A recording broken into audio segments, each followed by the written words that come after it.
നമസ്കാരം. SCV ന്യൂസിൻ്റെ ഉള്ളു തുറന്ന പരിപാടിയിൽ ഇന്ന് കേരളത്തിൽ ഒരു പുതിയ സമര വഴി പരിചയപ്പെടുത്തിയ, അതായത് ചുംബന സമരത്തിൻ്റെ സംഘാടകരിൽ ഒരാളായ ശ്രീ രാഹുൽ പശുപാലൻ. സ്വാഗതം ശ്രീ രാഹുൽ. ഈ തുടക്കത്തിൽ കണ്ട പിന്തുണ ഇന്നതിന് നഷ്ടപ്പെട്ടു അല്ലേ? അങ്ങനെ പറയാൻ കഴിയില്ല.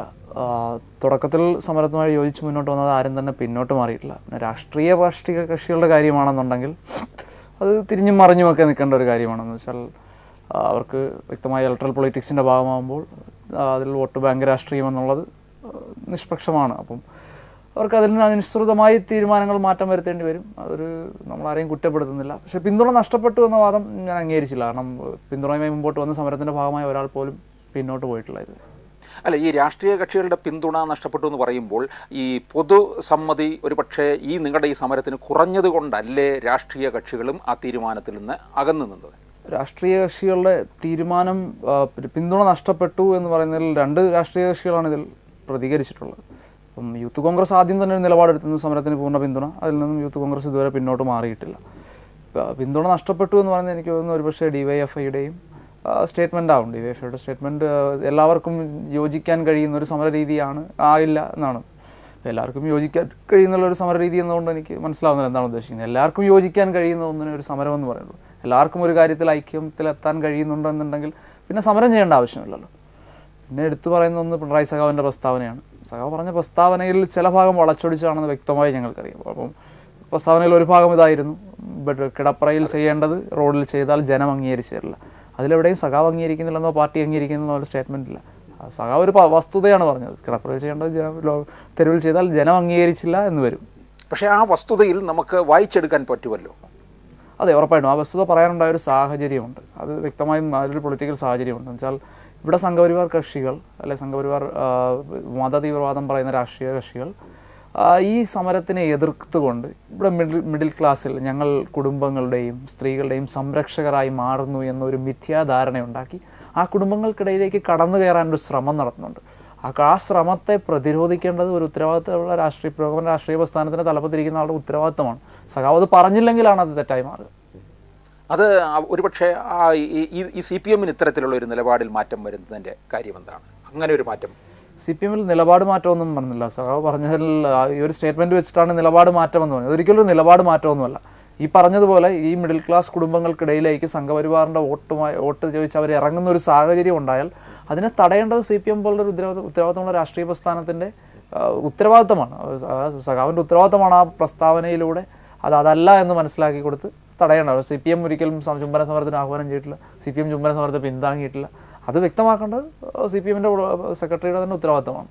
ഒരുപക്ഷെ ഈ പൊതുസമ്മതിയുടെ ഒരു പിന്മാറ്റം ഉണ്ടായി എന്നുള്ളത് വ്യക്തമായതുകൊണ്ടല്ലേ CPM അത്തരത്തിലുള്ള ഒരു തീരുമാനത്തിലേക്ക് തന്നെ പോയതും സഖാവ് പിണറായിയുടെ പ്രസ്താവന വന്നതും?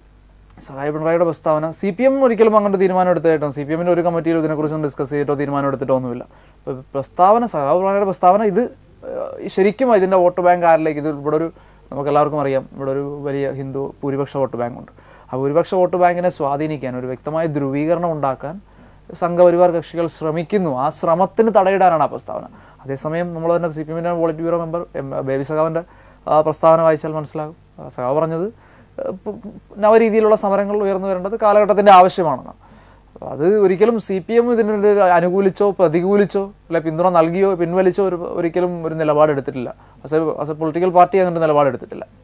അപ്പോൾ നിങ്ങളുടെ ഈ സമര കൂട്ടായ്മയ്ക്ക് ഈ ഹിന്ദുത്വമാണോ ഒരു ഭീഷണി ഉയർത്തുന്നത്? അങ്ങനെയല്ല, ഹിന്ദുത്വമല്ല. ഹിന്ദുത്വം ഒരിക്കലും ഒരു ഭീഷണിയാണെന്ന് പറയില്ല. സമരത്തിനെ എന്നും എതിർക്കാൻ തുടങ്ങിയത് അതിൻ്റെ തുടക്കം എന്നുള്ള ഇപ്പം നിൽക്കുന്ന പാതി വഴിയിൽ വരെ ഇതിനെ എതിർക്കുന്നത് മൗലികവാദികളും മതവർഗീയവാദം ഉയർത്തിപ്പിടിക്കുന്ന സംഘപരിവാർ കക്ഷികളുമാണ്.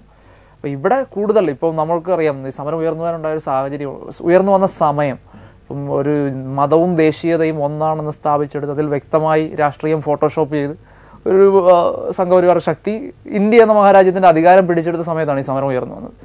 അപ്പോൾ ആ സമരത്തിനെ എതിർക്കുക, ആ സമരം ആർക്കെതിരെ ഉള്ളതാണ് അല്ലെന്നുണ്ടെങ്കിൽ അവരെല്ലാത്തിനും ഉപയോഗിക്കുന്ന ഒരു പൊളിറ്റിക്കൽ ടെർമിനോളജിയാണ് സംഘപരിവാർ കക്ഷികൾ. സംസ്കാരം, ഇന്ത്യൻ സംസ്കാരം, ഇന്ത്യ എന്ന് പറഞ്ഞാൽ ഒരു പല പല സംസ്കാരങ്ങൾ കൂടിക്കഴിച്ച് പല മതങ്ങൾ ചേർന്ന ഒരു വലിയ മഹാരാജ്യമാണ്. അതിൽ ഹിന്ദു സംസ്കാരം അല്ലെന്നുണ്ടെങ്കിൽ ഹിന്ദുത്വമാണ് ദേശീയവാദം, അല്ലെന്നുണ്ടെങ്കിൽ ഞങ്ങൾ പറയുന്ന ആർഷഭാരത സംസ്കാരമാണ് ഭാരത സംസ്കാരം എന്ന് അടിച്ചേൽപ്പിക്കാൻ തീരുമാനിച്ച ഒരു ഫാസിസ്റ്റ് നിലപാടിനെതിരെ തന്നെയാണ് ഈ സമരം ഉയർന്നത്. അതുകൊണ്ട് തന്നെ അതിനെ എതിർക്കുന്നതും അവരാണ്. അപ്പോൾ ഈ സദാചാരത്തിന് എതിരായിട്ടുള്ള ഈ ഗുണ്ടാ വിളയാട്ടത്തിലെ അതിനെതിരെയാണല്ലോ നിങ്ങളുടെ ഒരു സമരം എന്ന് പറയുന്നത്. ആ സമരത്തിന് അതിനോടുള്ള ഒരു എതിർപ്പ് ഇത്തരത്തിൽ തന്നെ വേണമായിരുന്നോ എന്നുള്ള ഒരു തീരുമാനം നിങ്ങൾക്കെടുക്കാൻ എന്തുകൊണ്ടാകും? ഉറപ്പായും ഇത്തരത്തിൽ തന്നെ വേണമായിരുന്നു. ചുംബിച്ചറം ഞങ്ങൾ അടിച്ചു പൊട്ടിക്കുമെന്നുണ്ടെങ്കിൽ എനിക്കും എൻ്റെ പങ്കാളിക്കും ഇഷ്ടമുണ്ടെങ്കിൽ ഞങ്ങൾ നടു റോഡിലും ചുംബിക്കും. നീ ചോദിക്കാൻ ആരാടാ എന്നുള്ളത് തന്നെയാണ് അതിനുള്ള മറുപടി. ഉപ്പുണ്ടാക്കരുതെന്ന് പറഞ്ഞപ്പോൾ ഉപ്പുണ്ടാക്കുന്നത് തന്നെയാണ് സമരം. അല്ലെന്നുണ്ടെങ്കിൽ വഴി നടക്കാൻ അവകാശമില്ലെന്നുണ്ടെങ്കിൽ ഞാൻ രാജാവിനെ പോലെ വില്ലുവണ്ടിയിൽ വഴി നടക്കുമെന്ന് അയ്യങ്കാളി പറഞ്ഞു. അത് തന്നെയാണ് സമരമാർഗം. ചുംബിക്കരുതെന്ന് പറഞ്ഞാൽ ചുംബനം തന്നെയാണ് സമരം, അതിൽ യാതൊരു സംശയമില്ല. പക്ഷേ എന്നാലും ഇതിനകത്തൊരു ഗോപ്യമായ ഒരു രീതി ഉണ്ടല്ലോ. ഈ വക കാര്യങ്ങൾക്ക് ഒരു ഗോപ്യത നിലനിർത്തണമല്ലോ. അതല്ലേ നിങ്ങൾ മറികടന്നിരിക്കുന്നത്? ഒരിക്കലുമില്ല. ചുംബനത്തിൽ ഒരു അശ്ലീലത കണ്ടെത്തുന്നതാണ്. അശ്ലീലം എന്നത് ഒരു പൊളിറ്റിക്കൽ പദമായി മാറ്റുകയാണ്. ചുംബനം അവിടുത്തെ ഒരു പൊളിറ്റിക്കൽ ടൂളാണ്. ഇപ്പോൾ നമ്മൾ ചെയ്യുന്നതെന്ന് വെച്ചാൽ സമരം, ഗാന്ധിജി ഉപ്പിനെതിരെ സമരം ചെയ്തപ്പോൾ ആ ഉപ്പിൽ നികുതി ഏർപ്പെടുത്തിയതിനെതിരെ സമരം ചെയ്തപ്പോൾ ആ ഉപ്പിലെ അടിനംശത്തെക്കുറിച്ചാണ് നമ്മളിപ്പോൾ ചർച്ച ചെയ്യുന്നത് പോലെയാണ്. ആ യുക്തിയാണ് നമ്മൾ ചുംബന സമരത്തിൽ ചുംബനത്തിലെ ഗോപ്യതയെക്കുറിച്ച് ചർച്ച ചെയ്താൽ ഉപയോഗിക്കുന്നത്. അതേ യുക്തി, അതേ ലളിത യുക്തിയാണ് നമ്മൾ ഇതിൽ ഉപയോഗിക്കുന്നത്. അപ്പം നിങ്ങളുടെ ഇടയിൽ ഈ ശ്ലീലം അശ്ലീലം എന്ന് പറയുന്ന ഒരു വേർതിരിവില്ല എന്നുള്ള മട്ടിലാണ്? ചുംബനത്തിൽ ഒരു അശ്ലീലവുമില്ല. ചുംബനം പൂർണ്ണമായും ശ്ലീലം പവിത്രമായ ഒരു കാര്യമാണ്. അതിലെവിടെയാണ് അശ്ലീലത? അപ്പം ഇതിപ്പോൾ എൻ്റെ ഒരു ചോദ്യമായിട്ടില്ല, ഇവിടെ ഉയർന്നു വന്നിട്ടുള്ള ചോദ്യങ്ങളാണ് ഞാൻ ഉറപ്പായിട്ടും. സദാചാരം എന്ന് പറയുന്നത് ഏതൊരാൾക്കൂട്ടത്തിൻ്റെ നിയമവും പോലെ, അല്ലെന്നുണ്ടെങ്കിൽ പിന്തുടർന്നു പോകുന്ന ഏത് അന്ധവിശ്വാസത്തെയും പോലെ ഒരാൾക്കൂട്ടത്താൽ അന്ധമായി പിന്തുടർന്നു പോകുന്ന ഒന്നാണ് സദാചാരം. അതിൻ്റെ നിർമ്മിതിയിൽ വ്യക്തി നിർമ്മിതമായ യുക്തിക്കോ ബുദ്ധിക്കോ ഒന്നും യാതൊരു പങ്കുമില്ല. ഒരാൾക്കൂട്ടത്തിൻ്റെ നിയമം തന്നെയാണ് അത് പിന്തുടർന്നു പോകുന്നത്. അത് വ്യക്തിയെ നിർമ്മിക്കുന്ന സമൂഹവും കുടുംബമാണ്. ആ വ്യക്തി നിർമ്മിക്കുമ്പോൾ അവൻ്റെ മസ്തിഷ്കത്തിലേക്ക് ഇഞ്ചക്ട് ചെയ്യപ്പെടുകയാണ് ഈ സദാചാര ബോധവും. അതിന് മുറിവേൽക്കുമ്പോൾ അവൻ ഉറപ്പായിട്ടും അക്രമാസക്തനാകും. അല്ലെന്നുണ്ടെങ്കിൽ അവൻ ഇത് അംഗീകരിക്കാൻ കഴിയില്ല. അപ്പോൾ ഒരു ദിവസം കൊണ്ട് മാറുന്നതല്ല. ഈ നവംബർ 2-ാം തീയതി കഴിഞ്ഞാൽ എല്ലാവരും പരസ്യമായിട്ട് നടന്ന് ചുംബിക്കും എന്നൊന്നും നമ്മളാരും വിചാരിച്ചില്ല. അല്ലെ സംസ്കാര ഗുണ്ടായിസം അവിടെ അവസാനിക്കുമെന്നും ആരും വിചാരിക്കുന്നില്ല. അതൊരു ട്രാൻസിഷൻ ടൈമുണ്ട്, ഒരു സാംസ്കാരിക മാറ്റം. സംസ്കാരം ഒരിക്കലും കെട്ടിക്കിടക്കുന്ന ഒരു മലിനജലമല്ല. സംസ്കാരം ഒഴുകുന്ന ശുദ്ധമായ ജലമാണ്. അത് കാലത്തിനനുസരിച്ച് ഓരോ കാലഘട്ടത്തിലെയും സാമൂഹിക സാമ്പത്തിക ചുറ്റുപാടുകൾക്കനുസരിച്ച് ജനത്തിൻ്റെ ഒരു ജനതയുടെ സംസ്കാരം രൂപപ്പെട്ടു വരുവാണ്. അല്ലാതെ ഒരു ബുക്കിൽ എഴുതിപ്പെട്ട് വെച്ചിട്ടുള്ള ഇതാണ് സംസ്കാരം എന്നല്ല. അപ്പോൾ ഇതൊരു ട്രാൻസിഷൻ പീരീഡ് ചിലപ്പോൾ ഒരു തലമുറ വേണ്ടി വരും. അപ്പോൾ ആ ട്രാൻസിഷൻ പീരീഡിൻ്റെ ഒരു തുടക്കമായിട്ട് മാത്രമേ ഞങ്ങൾ ഇതിനെ കാണുന്നു. ഈ നിരോധിക്കപ്പെട്ട ഈ ഒരു ഫേസ്ബുക്ക് ഗ്രൂപ്പല്ലേ ഇത് നിങ്ങൾക്ക് ഈ സമരമാർഗത്തിന് പിന്തുണ ചരട് വലിച്ചത്? ഒരിക്കലും അതൊരു വളരെ സാങ്കേതികമായി വളരെ തെറ്റായ ഒരു പ്രയോഗമാണ്. ഫേസ്ബുക്കിൽ ഇപ്പോൾ എനിക്ക് താങ്കളുടെ പ്രൊഫൈലിൽ എൻ്റെ കൂടി 200 പേരുണ്ടെന്നുണ്ടെങ്കിൽ താങ്കളുടെ പ്രൊഫൈൽ എനിക്ക് നിരോധിക്കാൻ സാധിക്കും. അതൊരു ഫേക്ക് പ്രൊഫൈലാണെന്ന് 200 പേര് റിപ്പോർട്ട് ചെയ്താൽ ഫേസ്ബുക്ക് വിത്തിൻ 24 hours ആ പ്രൊഫൈൽ ഡിസേബിൾ ചെയ്യും. പിന്നെ പ്രോപ്പറായിട്ടുള്ള ID പ്രൂഫും ഫോട്ടോയും ഒക്കെ താങ്കൾ അയച്ചു കൊടുത്താൽ മാത്രമേ ഇത് തിരിച്ചു കിട്ടുള്ളൂ. അതേ യുക്തി തന്നെയാണ്. ഇപ്പോൾ ഒരു സംഘപരിവാർ ശക്തികൾക്ക് എത്രത്തോളം ആൾബലമുണ്ട് പുറത്തുണ്ട്, അതുപോലെ തന്നെ ഫേസ്ബുക്കിനുള്ളിലുമുണ്ട്. 200 പേർ റിപ്പോർട്ട് ചെയ്താൽ ഒരു ഗ്രൂപ്പ് പൂട്ടും. അത് നിരോധനമല്ല. സാങ്കേതികമായ ആ പദപ്രയോഗം തന്നെ തെറ്റാണ്. ഇപ്പോൾ 200 പേർ വിചാരിച്ചാൽ ആരുടെയും ഫേസ്ബുക്ക് അക്കൗണ്ട് പൂട്ടിക്കാൻ കഴിയും. സാങ്കേതികമായി അതൊരു തെറ്റായ പദപ്രയോഗമാണ്. അപ്പോൾ ഇത് ആൾക്കാർക്ക് ഇഷ്ടപ്പെടാത്ത, രാഷ്ട്രീയമായി എതിർത്ത് നിൽക്കുന്ന ഒരു ഗ്രൂപ്പിനെ പൂട്ടിക്കാൻ ആർക്കും കഴിയും ഫേസ്ബുക്കിൽ.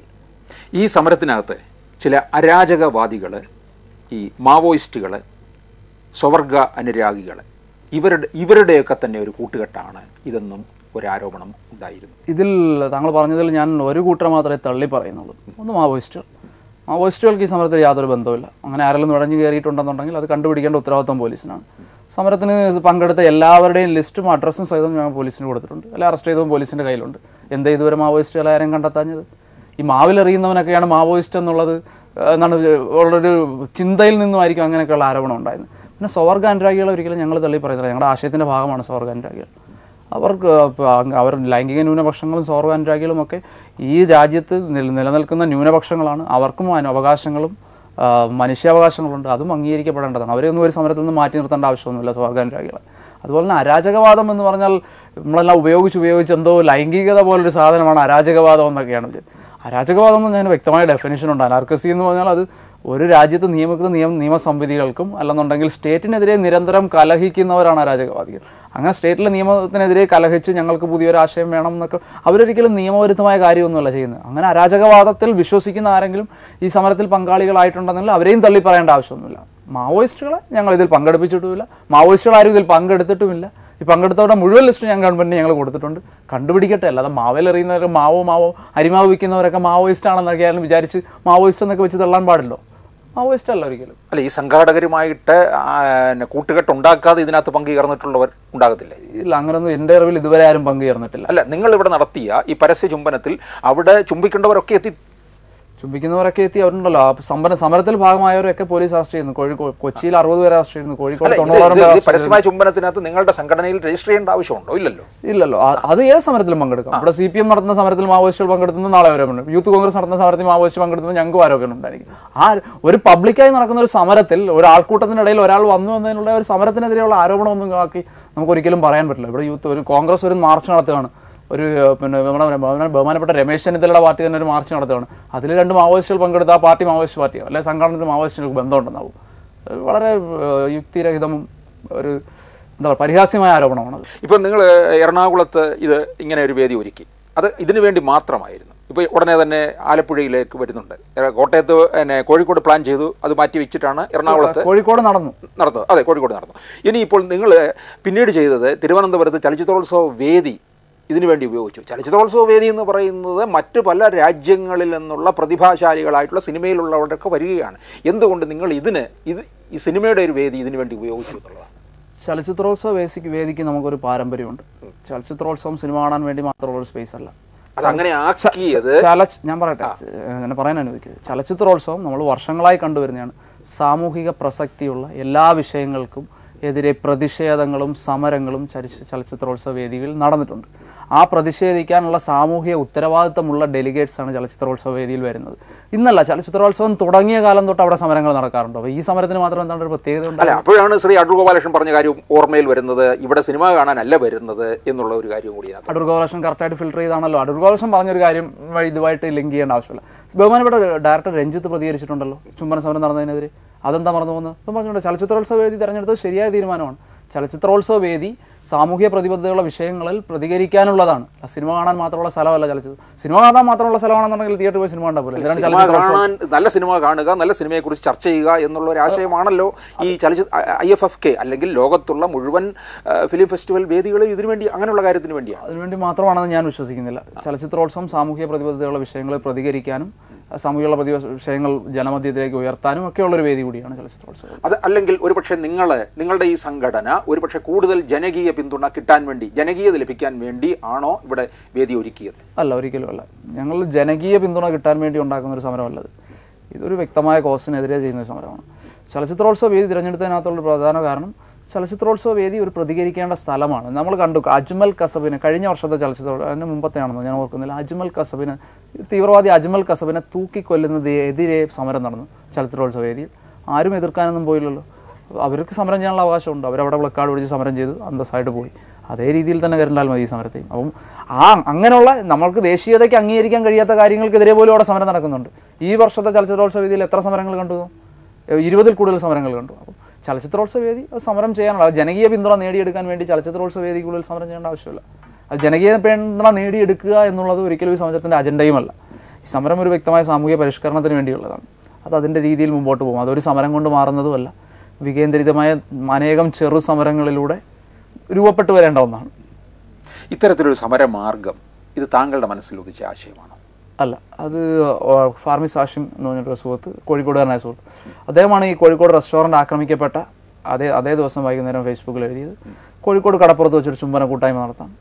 ഈ ചുംബിക്കുന്നത് എന്താണെന്ന് അറിഞ്ഞുകൂടാത്ത, ചുംബിക്കുന്നത് കാണുമ്പോൾ വേറെ ചില അസുഖങ്ങളുണ്ടാകുന്ന സദാചാരവാദികളെയും ക്ഷണിക്കുന്നു. പിന്നെ അത് ഒളിക്യാമറ വെച്ച് ഷൂട്ട് ചെയ്ത ചാനലിന് ഒരു പ്രത്യേക ക്ഷണം. നിങ്ങളെ അവരുടെയൊക്കെ മരത്തലയിൽ, അതേ ഉപയോഗിച്ച വാക്കുകളായിരുന്നു, മരത്തലയിൽ വെളിച്ചം വീഴുമെന്നുള്ള നോക്കാനുള്ള അവസാനത്തെ ശ്രമമായിട്ട് കണ്ടാൽ മതി. അതിൽ നിന്നുമാണ് ഇതൊരു ചെറിയ കൂട്ടായ്മയിൽ നിന്നും ഇതൊരു സമരരൂപമാക്കി മാറ്റാം. നമുക്ക് എന്തുകൊണ്ട് കോഴിക്കോട് നിന്ന് പറിച്ചെടുത്ത് കൊച്ചിയിൽ നടത്തി? കൊച്ചി ശ്രദ്ധിക്കപ്പെടുന്ന ഒരു സ്ഥലമായതുകൊണ്ട് തന്നെയാണ് കൊച്ചിയിൽ നടത്തിക്കൂടാ. എന്തുകൊണ്ട്? പിന്നെ ദിവസം തീരുമാനിച്ചത് കേരളപ്പിറവിക്ക് അടുത്ത ദിവസം തന്നെ വേണം എന്നൊരു വ്യക്തമായ ലക്ഷ്യത്തോടുകൂടി തന്നെയാണ് ആ ദിവസം തീരുമാനിച്ചത്. ആ ദിവസം സമരം ആഹ്വാനം ചെയ്തത്. പിന്നെ ആ ആശയം ഞാനെടുത്ത് കൊച്ചിയിൽ ഒരു സമരരൂപമാക്കി മാറ്റി കിസ് ഓഫ് ലവ് എന്ന പേര് കൊടുത്തു. കൊച്ചിയിൽ ദിവസവും കാര്യങ്ങളും ഒക്കെ തീരുമാനിച്ച് മുമ്പോട്ട് കൊണ്ടുപോകാൻ. അപ്പോൾ ഇതിന് ഒരു സദാചാര പിന്തുണ ലഭിച്ചിട്ടുണ്ടോ? സദാചാര പിന്തുണ ലഭിക്കില്ലോ. സദാചാരത്തിനെതിരെ നിൽക്കുന്നത് നമ്മുടെ ഇവിടെ ദുരാചാരത്തെയാണ് സദാചാരമാണെന്ന് കൊട്ടിഘോഷിക്കുന്നത്. അപ്പോൾ ആ സദാചാരത്തിനെതിരെ നടക്കുന്ന സമരത്തിന് സദാചാര പിന്തുണ ലഭിക്കില്ലല്ലോ. ഒരിക്കലും സദാചാരം ബോധമുള്ള ഒരാളുടെയും പിന്തുണ ഇതിന് ലഭിക്കില്ല. വരും കാലത്തിന് ലഭിക്കില്ല. ആ ബോധം വിട്ട് വെളിയിൽ വരുന്ന ഒരാളുടെ പിന്തുണയെ ലഭിക്കുള്ളൂ. ആ ബോധത്തിനുള്ളിൽ നിൽക്കുന്ന ഒരാൾക്കും പിന്തുണയ്ക്കാൻ കഴിയില്ല. കാരണം അവരെ വിശ്വസിച്ച് പോകുന്ന ഒരു കാര്യത്തിനെതിരെയാണ് ആ സമരം നടക്കുന്നത്. അപ്പോൾ അവരെങ്ങനെ അതിനെ പിന്തുണയ്ക്കും? അവരൊരു ഹിപ്പോക്രാറ്റായി മാറില്ലേ അല്ല, അവരെ മാറ്റിമറിക്കാൻ കഴിയുമെന്ന് നിങ്ങൾക്ക് തോന്നുന്നുണ്ടോ? ഉറപ്പായിട്ടും കഴിയും. കാരണം ഇവിടെ മാറുമറയ്ക്കാനായി സ്ത്രീകൾ സമരം നടത്തും. നമ്മൾ ചാനാറിലാള നടന്നപ്പോൾ നമ്മളൊരു ഹിതപരിശോധന നടത്തിയായിരുന്നുണ്ടെങ്കിൽ കേരളത്തിലെ 95% സ്ത്രീകളും പറഞ്ഞാൽ ഇവിടുത്തെ നിലനിൽക്കുന്ന സദാചാര ബോധപ്രകാരം ഞങ്ങൾ മാറൊക്കെ മറയ്ക്കാതെ നടന്നോളാം. ഈ 19 സ്ത്രീകൾ ഇവിടെ വന്ന് തോന്നിയ ദിവസം കാണിക്കേണ്ട കാര്യമൊന്നുമില്ല. ആ 19 സ്ത്രീകളെ കൂവി വിളിച്ച് പരിഹസിച്ച് ബ്ലൗസ് വലിച്ചൂരി ഒരാൾ മാത്രമേ അത് ലഹള തീരുന്നവരവിടെ നിന്നുള്ളൂ. ബാക്കി 18 പേരെയും ബ്ലൗസ് വലിച്ചൂരി പരിഹാസ്യരായി വസ്ത്രം ഉരിഞ്ഞു പോകേണ്ട ഗതികേടുണ്ടാക്കിയത് ഇതിൽ കൂവി വിളിച്ചതിൽ സ്ത്രീകളും ഉണ്ടായിരുന്നു. അപ്പം ഇതൊരിക്കലും ഒരു ഭൂരിപക്ഷത്തിൻ്റെ പ്രശ്നമല്ല. ഇത് മാറും. നിലനിൽക്കുന്ന ഒരു സദാചാര ബോധം മാറി വരേണ്ട അടുത്തൊരു തലമുറയിലൂടെ മാറി വരേണ്ട ഒരു കാര്യമാണ്. അപ്പോൾ ഇങ്ങനൊരു നിങ്ങളൊരു സമരമാർഗം സ്വീകരിച്ചു. പുതിയ തലമുറ ഒരു പക്ഷേ ന്യൂ ജനറേഷൻ ഇതിനെ 2 കൈ നീട്ടി സ്വീകരിക്കുന്നുണ്ടാകും. അപ്പോൾ നിങ്ങൾക്ക് തോന്നുന്നുണ്ടാകാം ന്യൂ ജനറേഷനെ എങ്ങനെ വേണമെങ്കിലും വളച്ചൊടിച്ചു കൊണ്ടുപോകാം എന്നാണ്. അങ്ങനെയൊന്നുമല്ല. ന്യൂ ജനറേഷൻ ഒരിക്കലും അങ്ങനെ ഒരു വ്യക്തിക്ക് ഇപ്പോഴുള്ള നമുക്കൊരു കാലം സംഭവിച്ചു. ഇപ്പോൾ ഞാനൊക്കെ സ്കൂളിലും കോളേജിലും പഠിച്ചൊരു സമയം 90-കൾ തൊട്ട് അല്ലെങ്കിൽ ഒരു 80-കൾ തൊട്ട് 2010 വരെ നമുക്ക് അത്രയൊന്നും പൊളിറ്റിക്കൽ ബോധമില്ലാത്തൊരു തലമുറയായിരുന്നു ഇവിടെ സ്കൂളുകളിൽ നിന്നും കോളേജിൽ നിന്നും. പക്ഷെ അത് മാറി ഇപ്പോഴത്തെ തലമുറ ഇപ്പോൾ സ്കൂളിലും കോളേജിലും ഒക്കെ പഠിക്കുന്നവർ അവർക്ക് വ്യക്തമായ പൊളിറ്റിക്സ് ഉണ്ട്. അവരുടെ പൊളിറ്റിക്സ് ഒരിക്കലും കക്ഷി രാഷ്ട്രീയത്തിൽ അധിഷ്ഠിതമല്ല. ആൾക്കൂട്ടം തെളിക്കുന്ന വഴിയെ പോകുന്ന നേതാവിനെ കീജയി വിളിക്കാൻ അവർ തയ്യാറല്ല. അവർ സമര തൊഴിലാളികളല്ല. അവർക്ക് വ്യക്തമായ രാഷ്ട്രീയമുണ്ട്.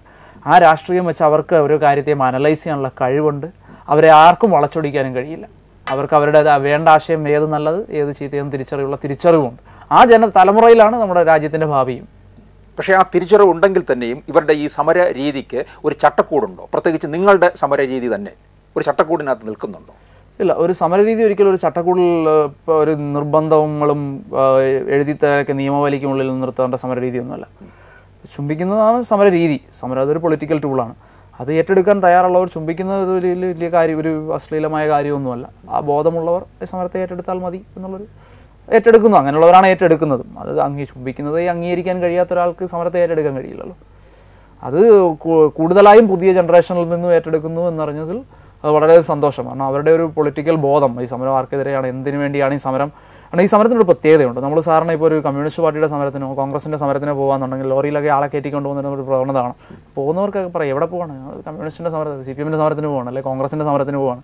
അപ്പോൾ എന്തിനു വേണ്ടിയാണ് സമരം ചെയ്യുന്നതെന്ന് പോലെ അവിടെ ചെന്ന് നേതാവ് പ്രസംഗിക്കുമ്പോഴായിരിക്കും ചിലപ്പോൾ അറിയുന്നത്. അല്ലെങ്കിൽ സമരത്തിൻ്റെ പേരൊക്കെ അറിയായിരിക്കും, ഇതിൻ്റെ എന്തിനു വേണ്ടിയാണ്, ഇതിൻ്റെ പിന്നിൽ ഉള്ളതൊന്നും അറിയില്ല. അപ്പോൾ ഈ സമരത്തിൽ പങ്കെടുക്കുന്ന ഓരോരുത്തർക്കും ഒരു പ്രത്യേകത ഉണ്ട്. അവൻ ഓരോരുത്തരും നേതാവാണ്. അവർക്ക് ഓരോരുത്തർക്കും വ്യക്തമായിട്ടറിയാം ഞാൻ എന്തിനു വേണ്ടിയാണ് സമരം ചെയ്യുന്നത്, ആർക്കെതിരെയാണ് സമരം ചെയ്യുന്നത്, എൻ്റെ ഐഡിയോളജി എന്താണ്. ആ വ്യക്തമായ ബോധ്യമുള്ള ഒരാൾ മാത്രമേ ഈ സമരത്തിൻ്റെ ഭാഗമായിട്ടുള്ളൂ. അല്ലാത്ത ഒരാൾക്ക് ഒരാളെ കണ്ടൊരു ഫാഷനേഷനിൽ ഈ സമരത്തിൻ്റെ ഭാഗമാകാൻ കഴിയില്ല. ഓരോരുത്തർക്കും വ്യക്തമായ രാഷ്ട്രീയ നിലപാടുകൾ ഉള്ള ഒരു വ്യക്തിക്ക് മാത്രമേ ഈ സമരത്തിൻ്റെ ഭാഗമാകാൻ കഴിയുള്ളൂ. അതുകൊണ്ട് ഒരിക്കലും ന്യൂ ജനറേഷനെ തെറ്റിദ്ധരിപ്പിച്ച് വളച്ചൊടിക്കാനൊന്നും കഴിയില്ല. ഈ ഫേസ്ബുക്കിലെ ഈ പേജ് തുറന്നതോടുകൂടി ധാരാളം പേര് ഇതിനകത്ത് രജിസ്റ്റർ ചെയ്യുകയുണ്ടായി. പക്ഷേ അന്ന് മുമ്പോട്ട് വരുമെന്ന് പറഞ്ഞ അത്രയും പേര് തന്നെ ഈ മറൈൻ ഡ്രൈവിൽ ഇല്ലായിരുന്നു എന്നുള്ളതാണ്. അല്ല, ഉണ്ടായിരുന്നു.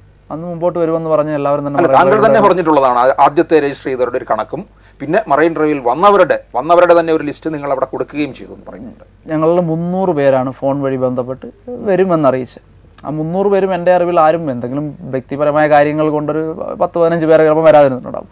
അതിനുശേഷമുള്ള അല്ലാതുള്ള 300 പേരും അവിടെ വന്നു. ആ 300 പേരിൽ നിന്നാണ് 60 സംഘാടകരെ അറസ്റ്റ് ചെയ്തത്. അതിൽ നിന്നും സമരത്തിന് വരും എന്ന് പറഞ്ഞ് പിന്തുണയുമായിട്ട് അതിൽ പിന്മാറാൻ വേറെയും കാരണങ്ങളൊക്കെ ഉണ്ടായിട്ടുണ്ടാകും. എൻ്റെ അടുത്ത് 2-3 പേര് പറഞ്ഞിരുന്നു വന്നിട്ട് ഭയപ്പെട്ടു, ഇതുപോലെ അക്രമം കണ്ട് ഭയന്ന്, സ്ത്രീകളടക്കമുള്ളവർ ഭയന്ന് പിന്മാറിയിട്ടുള്ളവരുണ്ടാവും. അപ്പോൾ അതാണല്ലോ ഒരു ഭീകരാന്തരീക്ഷം സൃഷ്ടിച്ച് സമരത്തെ തകർക്കുക എന്നൊക്കെയുള്ള വ്യക്തമായ ലക്ഷ്യത്തോടുകൂടിയാണല്ലോ അക്രമം അഴിച്ചുവിടുന്നത്. അത് കണ്ട് ചിലപ്പോൾ അക്രമം ഭയന്ന് പിന്മാറിയവരുണ്ടാവും. പിന്നെ അശ്ലീല എന്ന് വെച്ചാൽ നമുക്കൊന്നും ഒരിക്കലും ഉപയോഗിക്കാൻ കഴിയാത്ത പദപ്രയോഗമാണ് സമരത്തിനെതിരെ സംസ്കാരത്തെ സംരക്ഷിക്കാൻ വന്നവർ ഉപയോഗിച്ച സ്ത്രീകൾക്കെതിരെയൊക്കെ. അതൊക്കെ കേട്ട് പിന്മാറിയവരുണ്ടാകും. പക്ഷെ അവരൊന്നും മാനസികമായിട്ട് സമരത്തിൽ നിന്ന് പിന്മാറുമല്ല. ഫിസിക്കലി അവിടെ നിന്നും അന്നേരം രക്ഷപ്പെട്ടു പോയി എന്ന് വേണം പറയാം. ഇങ്ങനെ ഒരു സമരമാർഗം സ്വീകരിച്ചപ്പോഴേ ഇതിനകത്തൊരു സ്ത്രീ സമത്വം എന്ന് പറയുന്ന ഒരാശയം കൂടി ഇതിനകത്തുണ്ടോ? ഇത് ശരിക്കും സ്ത്രീപക്ഷ സമരമാണ്. ഈ സമരത്തിനെതിരെ എന്തിനാണ് എതിർപ്പുണ്ടാകുന്നത്? സ്ത്രീ പൊതു ഇടത്തേക്ക് വരുന്നു, അല്ലെ സ്ത്രീ ചുംബിക്കുന്നു, അവിടെയാണ് പ്രശ്നം. നമ്മുടെ സദാചാര ബോധം തന്നെ സ്ത്രീയിൽ അധിഷ്ഠിതമാണ്. അപ്പോൾ സ്ത്രീ ഭരിക്കപ്പെടേണ്ടവളും പുരുഷൻ ഭരിക്കുന്നവനും. അപ്പോൾ ഈ ഭരിക്കുന്നവന് അവൻ്റെ കീഴിലുള്ള ഭരിക്കപ്പെടേണ്ടവളുമാരെ, അതായത് എൻ്റെ ക്രയവിക്രയ വസ്തുവിനെ, രണ്ട് പുരുഷന്മാർ തമ്മിലുള്ളൊരു കരാറാണ് നമ്മുടെ സദാചാരബോധം. എൻ്റെ ക്രയവിക്രയ വസ്തുവിനെ നീയും കേടുവരുത്തരുത്, നിൻ്റെ ക്രയവിക്രയ വസ്തുവിനെ ഞാനും കേടുവരുത്തത്തില്ല. അങ്ങനെയുള്ളൊരു അലിഖിത കരാറാണ് ഇവർ തമ്മിൽ. അപ്പോൾ ഈ സ്ത്രീയെ ഒരു ക്രയവിക്രയ വസ്തുവായി നിലനിർത്തുന്ന ഒരു ലെവലിൽ നിന്നും കുറച്ച് പേർ, ഒരു ന്യൂനപക്ഷം മാറി നിന്ന് പറയുകയാണ് സ്ത്രീ ഞങ്ങൾക്ക് ക്രയവിക്രയ വസ്തുവല്ല, ഞങ്ങൾക്ക് സ്ത്രീ ഒരു വ്യക്തിയാണ്. സ്ത്രീ ചുംബിക്കുന്നു. അതൊക്കെ അവിടെയാണ് നമ്മൾക്ക് സദാചാര ബോധം പൊട്ടി ഒലിക്കുന്നത്. വെച്ചാൽ സ്ത്രീ ഒരു വ്യക്തിയായി പുറത്തു വരുന്നു, സ്ത്രീക്കും തുല്യ സമത്വം ലഭിക്കും, സ്ത്രീ ഒരു തുല്യ ജീവിയായി മാറുന്നു. അതാണ് ഇവർക്ക് അംഗീകരിക്കാൻ കഴിയാത്തതും. അല്ല, രണ്ട് പുരുഷന്മാർ വന്ന് ചുംബിച്ചാൽ അവർക്ക് ഇവിടെ ഒരു സദാചാര പ്രശ്നങ്ങളും ഉണ്ടാവില്ല. സ്ത്രീയാണല്ലോ അവിടുത്തെ എലമെന്റ് തന്നെ. അത് സ്ത്രീപക്ഷ സമരമാണ്. സ്ത്രീ അവളുടെ ശരീരത്തിന് മേലുള്ള അവകാശ പ്രഖ്യാപനമാണ് നടത്തുന്നത്. മാറുമറയ്ക്കാനുള്ള സമരം എന്തായിരുന്നു? മാറുമറയ്ക്കാനുള്ള സമരം സ്ത്രീ അവളുടെ ശരീരത്തിന് മേലുള്ള അവകാശ പ്രഖ്യാപനമാണ്. എൻ്റെ ശരീരം മറയ്ക്കണമെന്ന് ഞാൻ തീരുമാനിക്കും. അത് മാറിൻ്റെ വിശുദ്ധി കാക്കാനുള്ള സമരമാണെന്നുള്ളത് എഴുതി ചേർത്തത് സംഘപരിവാർ ശക്തികളാണ്. അതല്ല മാറുമറയ്ക്കാനുള്ള സമരം. അപ്പോൾ സ്ത്രീ അവളുടെ ശരീരത്തിന് മേലുള്ള അവകാശ പ്രഖ്യാപനം നടത്തുന്നത് തന്നെയാണ് ഈ സമരത്തിനെതിരെയുള്ള എതിർപ്പിനും പ്രധാന കാരണം. സ്ത്രീപക്ഷ സമരമാണ്. അങ്ങനെ സ്ത്രീപക്ഷ സമരമാണെന്നുണ്ടെങ്കിൽ ഈ സ്ത്രീകൾക്കെതിരെ നിരവധി മറ്റ് പല പ്രശ്നങ്ങളും ഇവിടെ ഉണ്ടായപ്പോൾ നിങ്ങളുടെ ഒരു കൂട്ടായ്മ എവിടെ പോയി എന്നുള്ളത് ജനം ചോദിക്കുന്ന ഒരു ചോദ്യമാണ്. ഉറപ്പായിട്ടും ഇതൊരു പെട്ടെന്നുണ്ടായൊരു കൂട്ടായ്മ, ഇതൊരു സംഘടനയല്ല. ഇതൊരാശയം പെട്ടെന്ന് ഇപ്പം പ്രതികരിക്കേണ്ട ഒരാശയം മുമ്പിൽ വന്നപ്പോൾ ഞങ്ങളൊക്കെ പല സമരത്തിനും, നിൽപ്പ് സമരത്തിൻ്റെ ഐക്യദാർഢ്യ സമിതി ഈ സമരത്തിന് മുമ്പേ എറണാകുളത്തുള്ളതിൽ ഞാൻ പലവട്ടം പോയി നിന്നിട്ടുള്ള ഒരാളാണ്. അപ്പം ഈ സമരത്തിന് മുമ്പേ പല ജനകീയ സമരങ്ങളിലും പല പ്രസ്ഥാനങ്ങളിലും രാഷ്ട്രീയ പാർട്ടികളിലും ഒക്കെ പ്രവർത്തിക്കുന്നവരൊക്കെ തന്നെയാണ് ഈ സമരത്തിൻ്റെ ഭാഗമായ എല്ലാവരും. പെട്ടെന്ന് ഉയർന്നു വന്നൊരു സ്പോണ്ടേനിയസായി ഉയർന്നു വന്നൊരു കോസിന് വേണ്ടി ഇവരെല്ലാം ഒന്നിച്ചു ചേർന്നു എന്നേ ഉള്ളൂ. അപ്പോൾ ആ ചോദ്യം, നിങ്ങൾ എന്തുകൊണ്ട് മറ്റ് ഇതൊന്നും ഏറ്റെടുക്കുന്നില്ല എന്ന് ചോദ്യം ചോദിക്കുന്ന ഒരു ജനമുണ്ട്.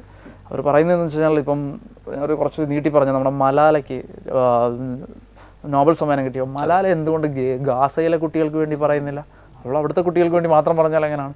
പിന്നെ ഈ ഡൽഹിയിലെ പെൺകുട്ടി റേപ്പ് ചെയ്യപ്പെട്ടപ്പോൾ തെരുവിലിറങ്ങിയ യുവത്വം എന്തുകൊണ്ട് ബീഹാറിൽ ആദിവാസികൾക്ക് വേണ്ടി തെരുവിലിറങ്ങുന്നില്ല? അല്ലെ ആദിവാസികൾ ഇവിടെ നിൽപ്പസമരം നടത്തുന്നത്, നിൽപ്പസമരം നടത്തുന്ന ആദിവാസികൾ എന്തുകൊണ്ട് മദ്യനിരോധനം ആവശ്യപ്പെടുന്നില്ല?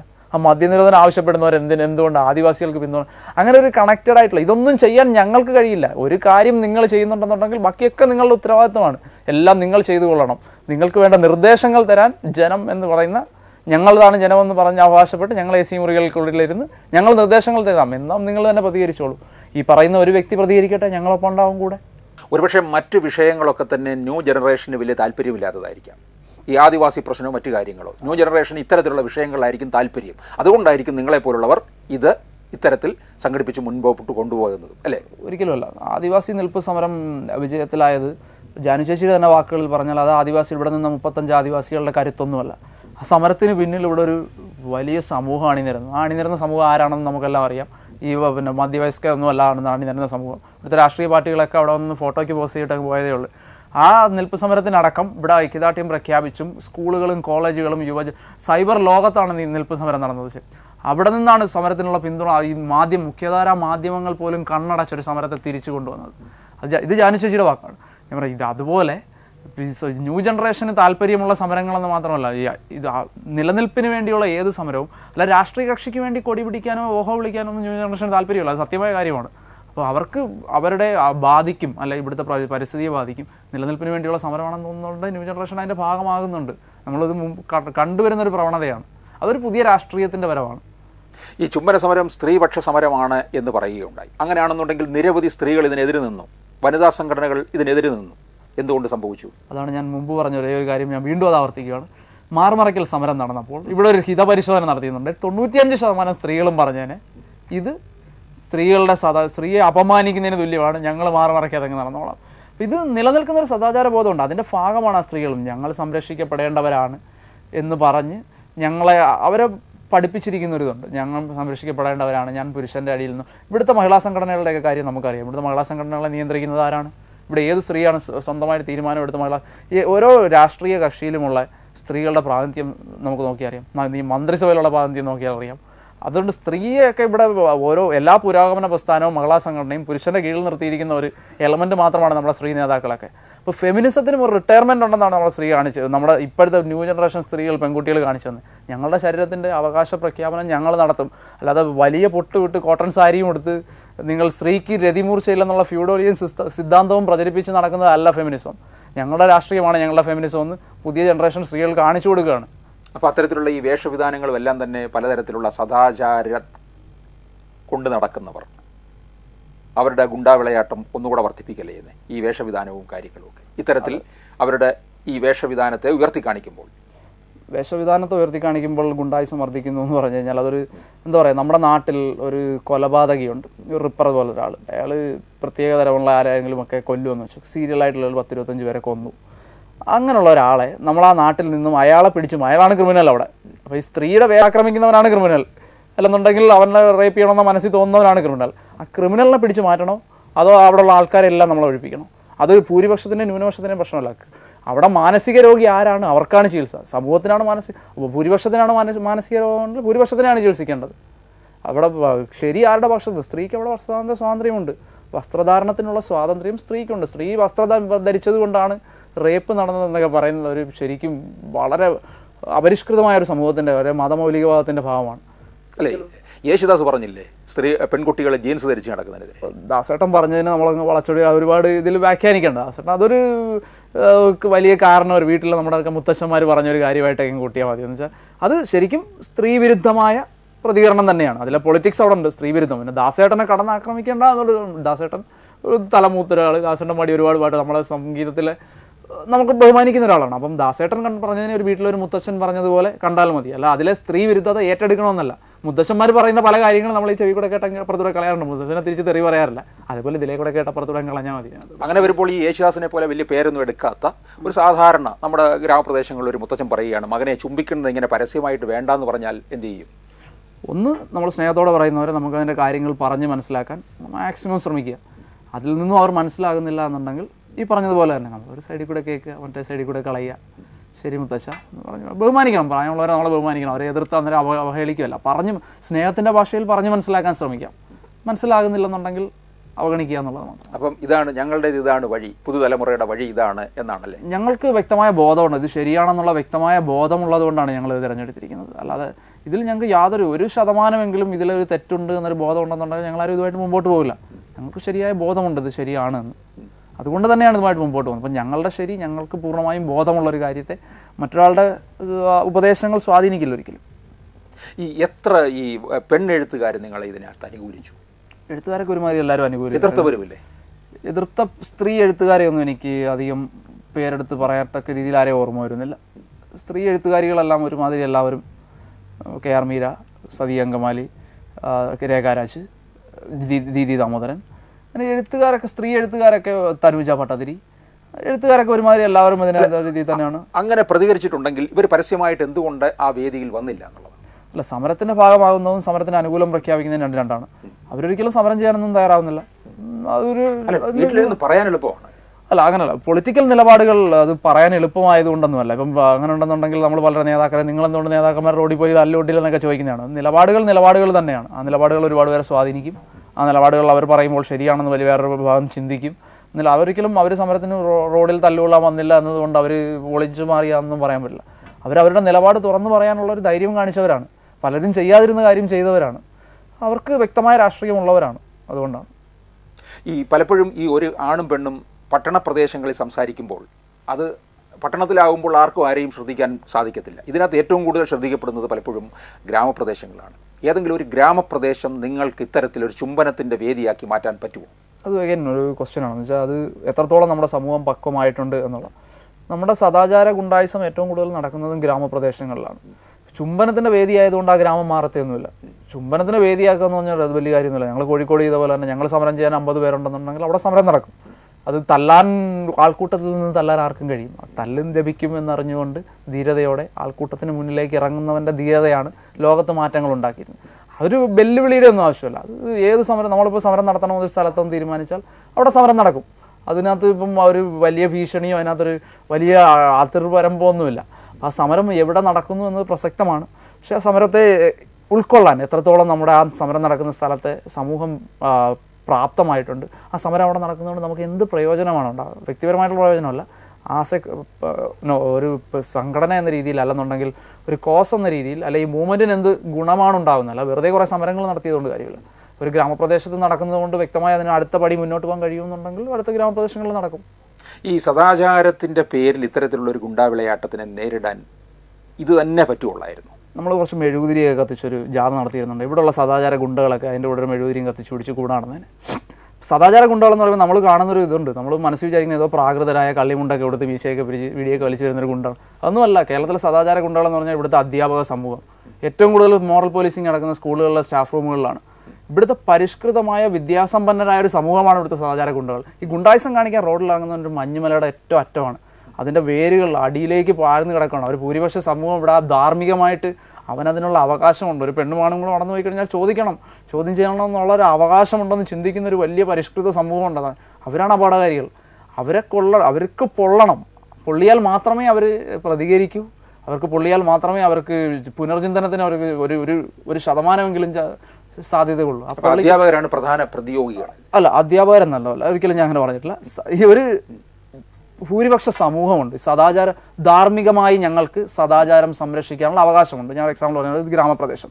ഒരു പയ്യനെയും ചെറുക്കനും പെണ്ണും കൂടെ ഒരു വൈകുന്നേരം 6 മണിക്ക് ഒരു ജംഗ്ഷനിൽ കണ്ടാൽ അവരാരാണെന്ന് ചോദ്യം ചെയ്തില്ലെങ്കിലും ഇപ്പോൾ അവിടെ അതിലേക്കൂടെ പാസ് ചെയ്യുമ്പോൾ ഒന്ന് ഇവിടെ നിൽക്കേണ്ട കാര്യം എന്താണ് എന്ന് മനസ്സിൽ ചിന്തിക്കുന്ന, ചോദ്യം ചെയ്യാനുള്ള ധാർമ്മിക അവകാശം സമൂഹത്തിനുണ്ട് എന്ന് വിശ്വസിക്കുന്ന ഒരു പരിഷ്കൃത സമൂഹമുണ്ട്.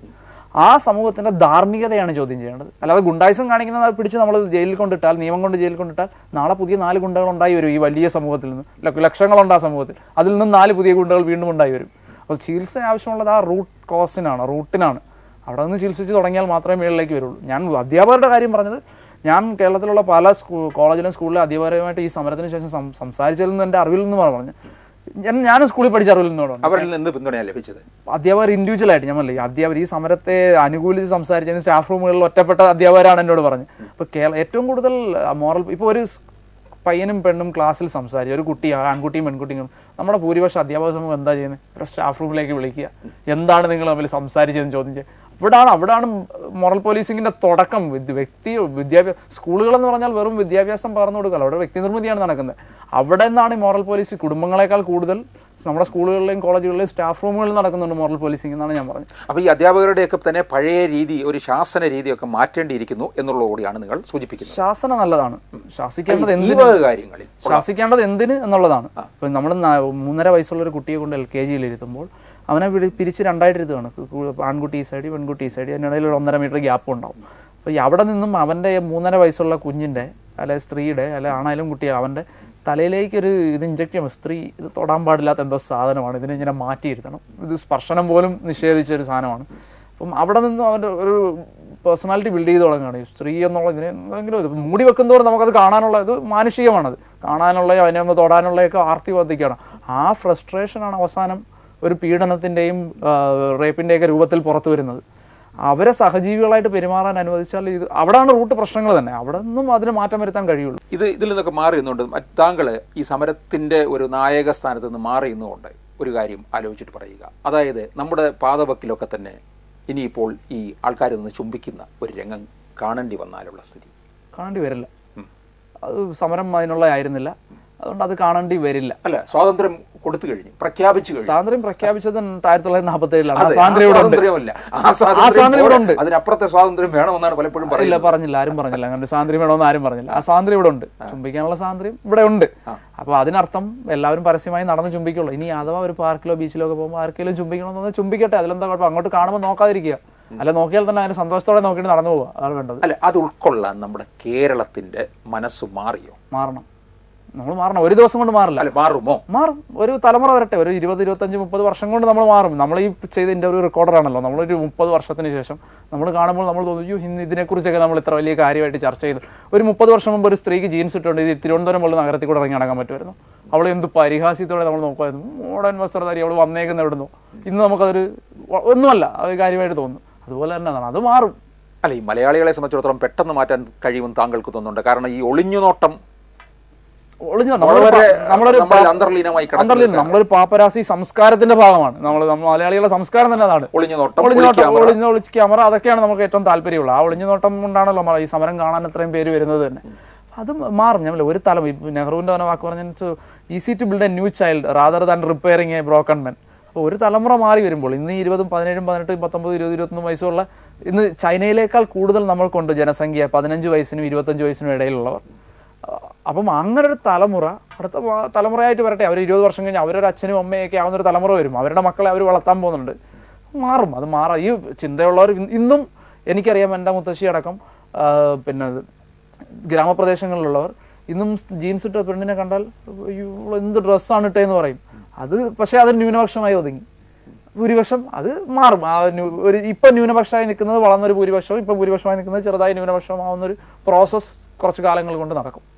ഇനിയും ഈ നിങ്ങളുടെ ഈ സംഘടനയ്ക്ക് ഇനി എന്താണ് മറ്റ് സമരമാർഗ്ഗങ്ങൾ? മറ്റ് സമരമാർഗ്ഗങ്ങൾ എന്ന് വെച്ചാൽ ഇത് കൂടുതൽ സ്ഥലങ്ങളിലേക്ക് വ്യാപിപ്പിക്കുകയാണോ, എന്താണ്?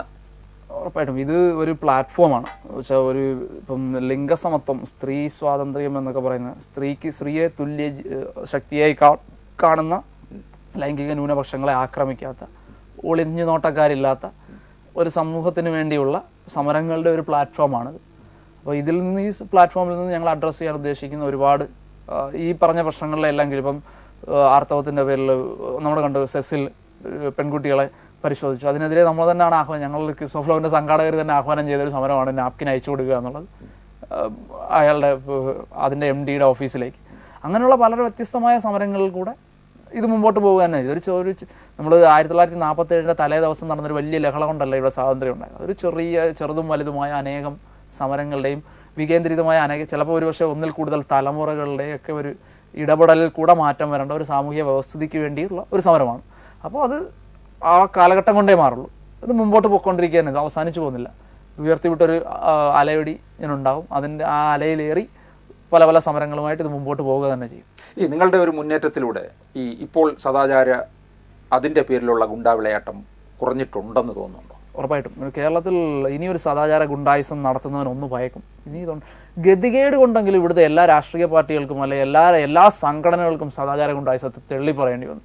ഞങ്ങൾ ഏതെങ്കിലും ഒരു പ്രത്യേക രാഷ്ട്രീയ കക്ഷികളാണ് നിങ്ങൾ ഉദ്ദേശിക്കുന്നത്? ഞാനിപ്പോൾ എക്സാമ്പിൾ പറയാം. ഇവിടെ BJP-യുടെ യുവമോർച്ചയാണ് അടിച്ചു പൊട്ടിച്ചെങ്കിലും BJP-ക്ക് തള്ളി പറയേണ്ടി വന്നു. ഞങ്ങൾ സദാചാര ഗുണ്ടായിസത്തെ അംഗീകരിക്കുന്നില്ല, യുവമോർച്ച ചെയ്തത് ശരിയായില്ലെന്ന് BJP-യുടെ സംസ്ഥാന നേതാക്കൾക്ക് പ്രതികരിക്കേണ്ടി വന്നു. അതൊരു ഗതികേടാണ്. ആ ഗതികേടകിലേക്കെങ്കിലും എത്തി. അപ്പം ഇനി ഒരു സദാചാര ഗുണ്ടായിസം നടത്താൻ പോകുന്നവൻ ഒന്ന് ഭയപ്പെടും. ഇനി കേരള സമൂഹം എന്നെ ഇനി എങ്ങനെ കാണും? ഇതൊരു പ്രശ്നമായി കഴിഞ്ഞാൽ, ഞാൻ പിടിക്കപ്പെട്ടാൽ കേരള സമൂഹം എനിക്കെതിരെ കല്ലെറിയുമോ, എന്തായിരിക്കും അടുത്ത പ്രതികരണം വരുമ്പോൾ, ആ ഒരു ചിന്ത ഒരാളുടെ കാണിക്കാൻ പോകുന്നവൻ്റെ മുന്നിലുണ്ടാവും. ഉറപ്പായിട്ടും സദാചാര ഗുണ്ടായിസം കുറയും. ഇല്ലാതാവുമൊന്നുമില്ല, അത് കുറയും. താങ്കൾക്ക് തോന്നുന്നുണ്ടോ ഇതൊക്കെ ഒരു ചെറുപ്പത്തിൻ്റെ ആവേശത്തിലാണ്, ആ സിരകളിൽ രക്തം പടർന്നു കയറിയതിൻ്റെ ഒരു ആവേശമായിരുന്നു ഇതൊക്കെ എന്ന് തോന്നുന്നുണ്ടോ? അല്ല, ഒരുപക്ഷെ എനിക്ക് 40 വയസ്സോ 45 വയസ്സോ ഒക്കെ ആയെന്നുണ്ടെങ്കിൽ ഞാൻ ചിലപ്പോൾ ഒരു സമരമായിട്ടൊന്നും മുമ്പോട്ട് പോകില്ല. ഇവിടെ അത്ര എത്തുമ്പോൾ ഇങ്ങനെ ആലോചിക്കും അല്ലേ, അത് അവിടെ എത്തുമ്പോഴേ എനിക്ക് അതിൻ്റെ ചിന്തിക്കാൻ കഴിയുള്ളൂ. അത് സാഹചര്യത്തിനനുസരിച്ചാണ്. ഇപ്പോൾ ഞാൻ ചെറുപ്പക്കാർ ഇപ്പം നിൽക്കുന്ന സിറ്റുവേഷനിൽ നിന്ന് എനിക്ക് പറയാം, ഒരു പക്ഷേ ഞാൻ ചിലപ്പോൾ അന്ന് മാറി ചിന്തിച്ചിരുന്നതായിരിക്കും. അന്ന് ആ സമയത്താണ് ഞാൻ ഈ കാലഘട്ടത്തിൽ 45 വയസ്സുള്ള ഒരാളായി ജീവിക്കുകയാണെന്നുണ്ടെങ്കിൽ ഞാനൊരു പക്ഷേ മാറി ചിന്തിച്ചിരിക്കും. പക്ഷേ ഇങ്ങനെയുള്ള വിപ്ലവകരമായ മാറ്റങ്ങൾ വരുത്തിയിട്ടുള്ളതെല്ലാം എന്നും ചെറുപ്പക്കാരുടെ കൂട്ടായ്മകളാണ്. മധ്യവയസ്കരോ വയസ്സായവരോ ഒന്നുമല്ല ഈ ലോകത്ത് വിപ്ലവകരമായ മാറ്റങ്ങൾ വരുത്തിയിട്ടുള്ളത്. അതെല്ലാം ചെറുപ്പക്കാരുടെ രക്തമുള്ള ചെറുപ്പക്കാരുടെ കൂട്ടായ്മ തന്നെയാണ്. പിന്നെ ഇതിലൊരു രക്തം തിളയ്ക്കേണ്ട ആവശ്യമൊന്നുമില്ല. ഇതൊരു വിപ്ലവകരമായ അല്ലെ എന്താ പറയുക അക്രമാസക്തമായ പോരാട്ടമൊന്നുമല്ല. ഇത് വളരെ സമാധാനവും ശാന്തിയുമുള്ളൊരു സമര രീതിയാണ്. താങ്കളുടെ കുടുംബത്തിൽ ആരെങ്കിലും ഇതിനകത്ത് ഇറങ്ങിയാൽ താങ്കൾക്ക് അതിനകത്ത് ഉള്ളിലൊരു അരിശം കൊള്ളുകയോ അമർഷം കൊള്ളുകയോ ചെയ്യത്തില്ലേ? ഇല്ല, എൻ്റെ ഭാര്യ ഈ സമരത്തിൻ്റെ ഭാഗമാണ്. അതറിയാം, അതുകൊണ്ട് തന്നെയാണ് അതെടുത്ത് ചോദിക്കാത്തത്. അല്ല, ഒരിക്കലും തോന്നില്ല. എന്തിനാണ്? അതൊക്കെ ഓരോരുടെ താല്പര്യമാണ്. അപ്പം അവർക്ക് ഭാഗമാകണം, ഞാൻ ഇത്രയും സാമൂഹ്യ പ്രതിബദ്ധതയുള്ള ഒരാളാണ്, എനിക്ക് ഈ സമരത്തിൻ്റെ ഭാഗമാകണമെന്ന് തോന്നിയാൽ ഞാൻ അഭിമാനിക്കും അതിൽ. താങ്കൾക്ക് ഈ സംഘടനയിലുള്ള മറ്റ് സംഘാടകർക്കൊക്കെ തന്നെ അവരുടെ വീടുകളിൽ നിന്ന് മുതിർന്നവരിൽ നിന്നുള്ള ഒരു എതിർപ്പ് നേരിടേണ്ടി വന്നിട്ടുള്ളവരുമുണ്ട്. അപ്പം ഉറപ്പായിട്ടും ഞമ്മല്ല ഈ പൊതുബോധമല്ല ഈ യാഥാസ്ഥിക സമൂഹത്തിൻ്റെ ഭാഗമാണ് അവരുടെയും അച്ഛനും അമ്മയും ഒക്കെ. അപ്പം ഉറപ്പായിട്ടും അവരെ പറഞ്ഞ് മനസ്സിലാക്കിയിട്ടുണ്ട്. ഭൂരിപക്ഷം പേരും മനസ്സിലായിട്ടുണ്ട് എന്താണ് ഇതൊരു അശ്ലീലമായ കാര്യമല്ല, എന്തിനു വേണ്ടിയാണ് സമരം ചെയ്യുന്നത്, അതൊക്കെ വ്യക്തമായിട്ട് മനസ്സിലായിട്ടുണ്ട് ഭൂരിപക്ഷം പേർക്കും. ഇപ്പോഴും എതിർത്ത് ഞാൻ ഇനി പോകരുത് എന്നൊന്നും പറഞ്ഞു നിൽക്കുക. അവരൊക്കെ അതിനപ്പുറം പലരും സംഘാടകരിൽ പലരുടെ അച്ഛനും അമ്മയൊക്കെ വ്യക്തി സ്വാതന്ത്ര്യത്തെ ബഹുമാനിക്കുന്നവരാണ്. അവർ ചെയ്യുന്ന സമര രീതിയോട് എതിർപ്പുണ്ടെങ്കിലും അത് ചെയ്യാനുള്ള അവരുടെ അവകാശത്തെ ബഹുമാനിക്കുന്നവരാണ്. അതുകൊണ്ട് തന്നെ അങ്ങനെ കാര്യമായ ഒരു പ്രത്യക്ഷ എതിർപ്പിലേക്കൊന്നും ഇതുവരെ പോയിട്ടില്ല. അപ്പോൾ ഏതായാലും ഇനിയും പുതിയ സമരമാർഗങ്ങളും ഇതിനകത്ത് കൂടുതൽ തന്ത്രങ്ങളും ഒക്കെ ആവിഷ്കരിക്കുമെന്ന് പ്രതീക്ഷിക്കാം അല്ലേ? ഉറപ്പായും ഇത് പുതിയ പല സമര രീതികളും ഞങ്ങൾ നവംബർ 2-ാം തീയതിയിലെ സമരം കഴിഞ്ഞ് ഇറങ്ങിയ പ്രസ് റിലീസിൽ തന്നെ ഞങ്ങൾ പറഞ്ഞൊരു കാര്യമുണ്ട്. ഇത് വികേന്ദ്രീകരിക്കപ്പെടുകയാണ്. അപ്പം ഇതിൽ ഈ നിൽക്കുന്ന സാമൂഹിക അനീതികൾക്കെതിരെ പ്രതികരിക്കാൻ അടുത്ത തലമുറയോട് ഞങ്ങൾ എണ്ണമറ്റ സർഗാത്മക പ്രതിഷേധങ്ങൾ സംഘടിപ്പിക്കാൻ ആഹ്വാനം. അപ്പോൾ ഇത് ഉറപ്പായിട്ടും പല പല സമരങ്ങളായി മുമ്പോട്ട് പോവുക തന്നെ ചെയ്യും. അപ്പോൾ പുതുതലമുറയിൽ നിന്ന് പുതു വിപ്ലവങ്ങൾ തന്നെ ഇനിയും ഉണ്ടാകും എന്നാണ് ശ്രീ രാഹുൽ പശുപാലൻ പറയുന്നത്. ഇനിയും കൂടുതൽ വിവരങ്ങളുമായിട്ട് നമുക്ക് പിന്നീട് ഉള്ളു തുറക്കാം. ഇത്രയും ഉള്ളു തുറന്നതിന് വളരെ നന്ദി. നമസ്കാരം.